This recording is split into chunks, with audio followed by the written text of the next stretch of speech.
ਤੁਸੀਂ ਦੇਖ ਰਹੇ ਹੋ ਪਾਕ ਪੰਜਾਬ ਟੀਵੀ ਤੇ ਮੈਂ ਤੁਹਾਡਾ ਮੇਜ਼ਬਾਨ ਮੁਹੰਮਦ ਅਖਤਰ। ਸਭ ਤੋਂ ਪਹਿਲੇ ਸਾਡੇ ਚੈਨਲ ਨੂੰ ਕਰੋ ਸਬਸਕ੍ਰਾਈਬ, ਨਾਲ ਬੈਲ ਆਈਕਨ ਦਾ ਬਟਨ ਕਰੋ ਓਕੇ, ਤਾਂ ਕਿ ਸਾਡੀ ਹਰ ਆਉਣ ਵਾਲੀ ਵੀਡੀਓ ਤੁਹਾਡੇ ਤੱਕ ਪਹੁੰਚ ਸਕੇ। ਦੋਸਤੋ ਅੱਜ ਤੁਹਾਡੇ ਵਾਸਤੇ ਇੱਕ ਬਹੁਤ ਅੱਛੀ ਮੱਝ ਦੀ ਨੀਲੀ ਦੀ ਪਿਓਰ ਮੱਝ ਦੀ ਵੀਡੀਓ ਲੈ ਕੇ ਹਾਜ਼ਰ ਹਾਂ। ਉਮੀਦ ਕਰਨਾ ਤੁਹਾਨੂੰ ਪਸੰਦ ਆਏਗੀ। ਕੈਮਰਾਮੈਨ ਸਾਹਿਬ ਦਾ ਦਿਖਾਓ।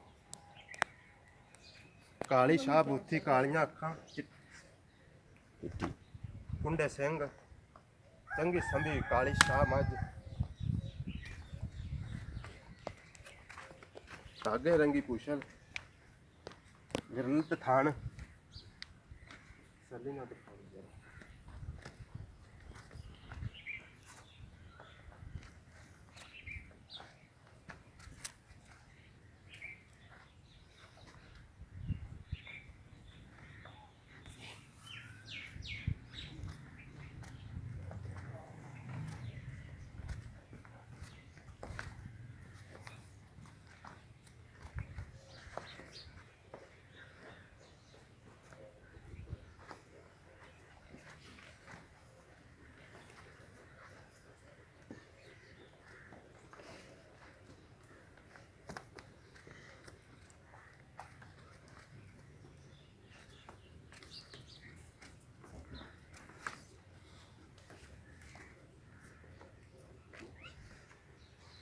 चंगी संभी मझ, मोटी चमड़ी,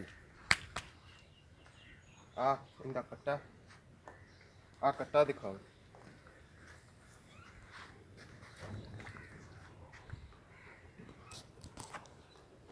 दोस्तों हुण आपां बनाने आ सील बड़ी मझ, मूँह फट जो कुछ मर्जी देती रखो। ठीक। अच्छा भाईजान किन्ने दिनां दी सूई?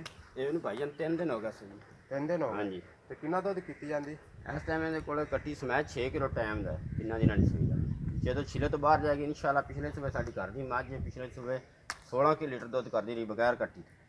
ਇਹਨੇ ਮਗਰ ਕੱਟਾ ਹੈ ਹੁਣ। ਠੀਕ। ਤੇ ਕਿੰਨਵਾਂ ਸੂਬੇ? ਦੂਸਰਾ ਸੂਬਾ ਸੂਈ। दूसरा सूबा? ਹਾਂਜੀ। ठीक हो गया। पिछले सूबे कितना कर दी? 16 ਲੀਟਰ ਦੋ ਟਾਈਮਾਂ ਦਾ ਦੁੱਧ। ठीक हो गया। टायर की भी वो तो बाद ही ਇਨਸ਼ਾਅੱਲਾ ਵਧੇਗਾ, ਦੂਜੇ ਸੂਬੇ ਵੱਧਦੀ ਹੁੰਦੀ ਮੱਝ। अच्छा जी। दोनों वाला कोई ना मुੱਲ ਵੀ ਦੱਸ ਦੇ ਸਾਨੂੰ। ਇਹਦਾ ਭਾਈਜਾਨ 3 ਲੱਖ ਰੁਪਇਆ ਮੁੱਲ ਹੈ ਜੀ। ਪਿਆਰ ਮੁਹੱਬਤ। ਇਨਸ਼ਾਅੱਲਾ ਪਿਆਰ ਮੁਹੱਬਤ ਕਰਾਂਗਾ। ਜੋ ਕੋਈ ਪਿਆਰਾ ਭਾਈ ਲੈਣਾ ਮੰਗੇਗਾ ਤਾਂ ਇਨਸ਼ਾਅੱਲਾ। ਦੋਸਤੋ 3 ਦਿਨ ਦੀ ਸੂਈ ਹੋਈ ਹੈ ਤੇ ਹੁਣ 12 ਕਿਲੋ ਦੇ ਰਹੀ ਦੁੱਧ। ਇਸ ਟਾਈਮ ਮੈਂ ਕੱਟੇ ਸਣੇ 12 ਕਿਲੋ। 12 ਕਿਲੋ ਇਸ ਟਾਈਮ ਦੇ ਰਹੀ ਕੱਟੇ ਸਣੇ ਤੇ 3 ਲੱਖ ਰੁਪਇਆ ਕੀਮਤ ਇਹਦੀ। ਭਾਈ ਨੇ ਕੀਤੀ, ਪਿਆਰ ਮੁਹੱਬਤ ਕਰਾ ਲਾਂਗੇ।